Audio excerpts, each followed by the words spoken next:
Hello, this is Keith Owens welcoming you to the Afro Fantasy Detroit podcast, a Detroit Stories quarterly production.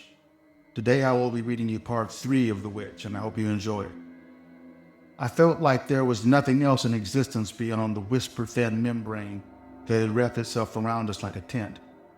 We were sizing each other up inside this soundless, invisible bubble that managed to shield our interactions from the busyness of lunchtime masses scurrying by on Woodward.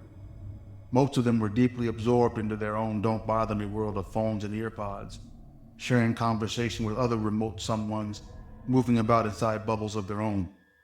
It made me wonder if this contraption was even necessary to keep us hidden from sight. These days it seemed we were all hidden from each other's sight by design, but whatever. It's what witches do, the woman said, her voice now sounding scratchy and rough, not at all like my mother's. Then she slowly raised one leg to where it appeared she was balancing herself on the other like a stork, that horrible grin fixed in place, as if it had been stapled there. Effortlessly, she raised the other leg as well, so that both knees were pulled up to her chest as she remained suspended in midair. Her arms were outstretched, the clawed fingers of both hands pointing downward, making herself resemble a huge bird of prey. Next, she folded her legs to where it looked as if she was seated on a bench, except there was no bench. I was numb.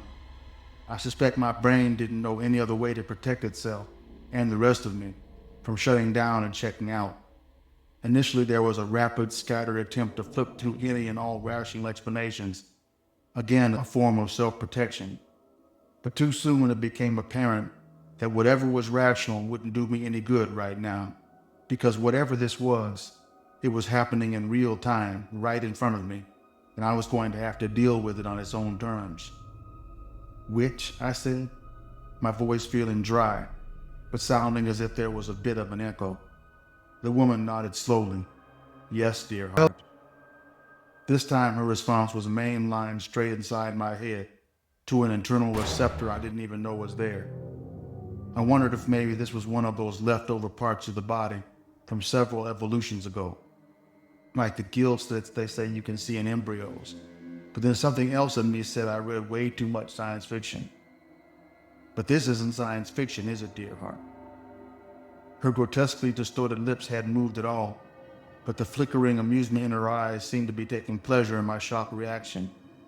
Her body, which had been encased in rags and ruin, now seemed to be taking on the dual appearance of smoke and liquid.